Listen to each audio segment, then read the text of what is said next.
Health research കോർണറിലേക്ക് വീണ്ടും സ്വാഗതം.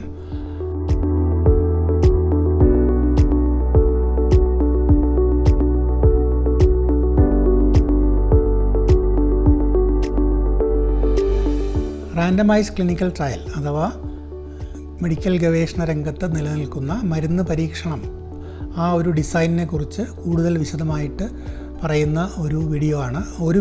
നേരത്തെ ഒരു വീഡിയോയിൽ അതിൻ്റെ ചില സാമാന്യ തത്വങ്ങൾ ഞാൻ വിശദീകരിച്ചു.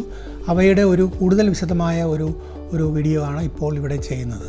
റാൻഡമൈസ്ഡ് ക്ലിനിക്കൽ ട്രയൽ എന്ന് പറഞ്ഞാൽ ഞാൻ നേരത്തെ സൂചിപ്പിച്ചതുപോലെ ഇതൊരു പരീക്ഷണ പഠനമാണ്.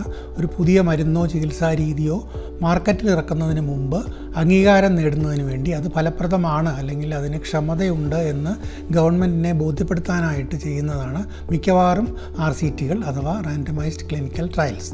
ഇതിൽ 3 കാര്യങ്ങൾ വളരെ പ്രധാനമാണ്. ഒന്ന്, ഈ പഠന പങ്കാളികളെ, അതായത് പഠനത്തിന് തയ്യാറായി വരുന്ന രോഗികളെ നമ്മൾ 2ആയിട്ട് തിരിക്കും. ഈ 2ആയിട്ട് തിരിക്കുന്നതിനെ നമ്മൾ അലൊക്കേഷൻ എന്ന് പറയും. ഈ ഒരു അലൊക്കേഷൻ റൂൾ ആവശ്യമാണ്. എങ്ങനെയാണ് ഒരാളെ ഏത് ഗ്രൂപ്പിലേക്ക് വിടണം എന്നുള്ളതിനാണ് അലൊക്കേഷൻ റൂൾ എന്ന് പറയുന്നത്. അത് റാൻഡമായിട്ടുള്ള ഒരു പ്രോസസ്സിൽ കൂടി ആയിരിക്കണം എന്നുള്ളതുകൊണ്ടാണ് അതിനെ റാൻഡമൈസ്ഡ് ക്ലിനിക്കൽ ട്രയൽ എന്ന് പറയുന്നത്. റാൻഡമായിട്ടുള്ള പ്രോസസ്സ് എന്ന് പറയുമ്പോൾ ആകസ്മികമായിരിക്കണം. അതായത് ഓരോ ആളും ഏത് ഗ്രൂപ്പിൽ ഉൾപ്പെടും എന്നുള്ളത് അയാൾക്കും മുൻകൂട്ടി തീരുമാനിക്കാൻ പറ്റുന്നതാവരുത്. അതുപോലെ തന്നെ പരീക്ഷകനും മുൻകൂട്ടി തീരുമാനിക്കാൻ പറ്റുന്നതാവരുത്. ഒരു ഉദാഹരണം പറഞ്ഞാൽ, നമ്മളൊരു കോയിൻ ടോസ് ചെയ്തുകൊണ്ട് തീരുമാനിച്ചാൽ അങ്ങനെ ആയിരിക്കും. ഹെഡാണോ ടെയിലാണോ എന്ന് നമുക്ക് മുൻകൂട്ടി പറയാൻ സാധിക്കില്ല. പലപ്പോഴും കോയിൻ ടോസ് ചെയ്തിട്ടല്ല നമ്മൾ ക്ലിനിക്കൽ ട്രയൽ ചെയ്യുന്നത്. അതിന് പകരം കമ്പ്യൂട്ടർ പ്രോഗ്രാംസ് ഉപയോഗിച്ചാണ് റാൻഡമൈസേഷൻ നടത്തുന്നത്. പക്ഷേ റാൻഡമൈസേഷൻ പ്രോസസ്സ് എന്ന് പറയുന്നത് വളരെ പ്രധാനമാണെന്ന് സൂചിപ്പിക്കാനാണ് ഞാൻ ഇത് സൂചിപ്പിച്ചത്. ഇതാണ് അലോക്കേഷൻ റൂൾ. ഇത് ബ്രേക്ക് ചെയ്യാൻ പാടില്ല. അത് പ്രത്യേക നിയമം അനുസരിച്ച് 2 ഗ്രൂപ്പായിട്ട് തരംതിരിക്കുന്നു. ഈ 2 ഗ്രൂപ്പിൽ ഏതിലും പെടാൻ സാധ്യതയുണ്ടെന്ന് അറിഞ്ഞുകൊണ്ട് മാത്രമേ ഒരു പഠന പങ്കാളി ഇതിൽ എനിക്ക് പങ്കാളിയാവാൻ സമ്മതമാണ് എന്നുള്ള അറിവോടുകൂടിയ സമ്മതം എഴുതി ഒപ്പിടാൻ പാടുള്ളൂ. അല്ലെങ്കിൽ അതൊരു അയാളെ പറ്റിക്കുന്നതിന് തുല്യമായിരിക്കും. അപ്പോൾ അതാണ് ആദ്യത്തെ റൂള്. രണ്ടാമത്തെ റൂൾ എന്ന് പറയുന്നത്, ഈ 2 ഗ്രൂപ്പായിട്ട് തിരിച്ചതിന് ശേഷം മരുന്ന് കൊടുക്കുന്നത് ഏത് ഗ്രൂപ്പിനാണ്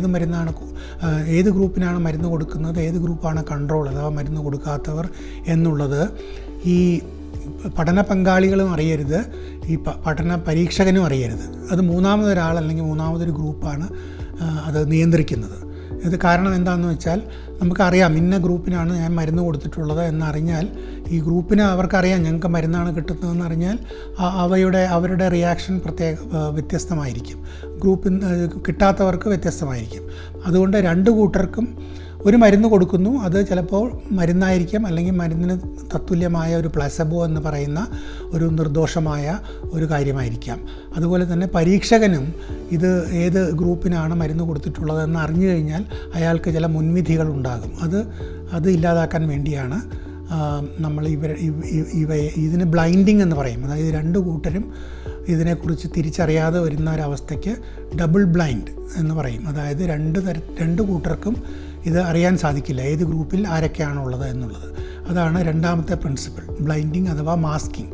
ആധുനികമായ സാഹചര്യത്തിൽ മാസ്കിങ് എന്നാണ് പറയുന്നത്, പണ്ട് ബ്ലൈൻഡിങ് എന്ന് പറഞ്ഞിരുന്നു.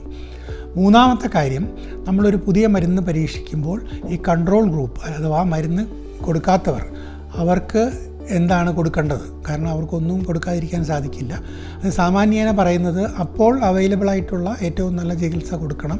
അല്ലെങ്കിൽ അങ്ങനെ ഒരു ചികിത്സ ഇല്ല എന്നുണ്ടെങ്കിൽ പ്ലസബോ എന്ന് പറയുന്ന നിർദോഷമായ മരുന്ന് അടങ്ങിയിട്ടില്ലാത്ത എന്നാൽ മരുന്നുമായിട്ട് സാമ്യമുള്ള ഒരു ഗുളികയോ അല്ലെങ്കിൽ അങ്ങനെയുള്ള ഒരു വസ്തുവോ കൊടുത്തുകൊണ്ട് മരുന്നാണ് കഴിക്കുന്നത് എന്ന് അവർക്ക് ഒരു ധാരണ ഉളവാക്കുന്ന രീതിയിലാണ് പരീക്ഷണം ചെയ്യുന്നത്. അതുകൊണ്ടാണ് randomised double blind placebo control trial എന്നുള്ള വിശദമായ ഒരു പേര് ഇതിനുള്ളത്. അതാണ് ഏറ്റവും ഭംഗിയായിട്ട് അത് ചെയ്യാവുന്ന കാര്യം. ഇതിൽ ഓരോന്നിനും ചിലപ്പോൾ ചില നിയന്ത്രണങ്ങളുണ്ടാവും. ചിലപ്പോൾ നമുക്ക് മാസ്ക് ചെയ്യാൻ സാധിക്കില്ല, ചിലപ്പോൾ പ്ലസബോ കൊടുക്കാൻ സാധിക്കാത്ത അവസ്ഥയായിരിക്കും. അങ്ങനെയുള്ള പലതുമുണ്ട്. അതിനെക്കുറിച്ചൊന്നും ഞാനിപ്പോൾ പറയുന്നില്ല. പക്ഷേ ജനറലായിട്ട് പൊതുവായിട്ട് പറഞ്ഞാൽ ഇതാണ് അതിൻ്റെ തത്വങ്ങൾ. 3 കാര്യങ്ങളാണ്: allocation rule, blinding and comparison, അതായത് പ്ലസബോ കമ്പാരിസൺ. ഇത് 3ഉം റാൻഡമൈസ്ഡ് കൺട്രോൾ ട്രയൽ വളരെ പ്രധാനമാണ്. ഇതാണ് റാൻഡമൈസ് കൺട്രോൾ ട്രയലിനെ കുറിച്ച് ഇപ്പോൾ പറയാനുള്ളത്. മറ്റു കാര്യങ്ങൾ പിന്നീട് നമുക്ക് വിശദമായി ചർച്ച ചെയ്യാം.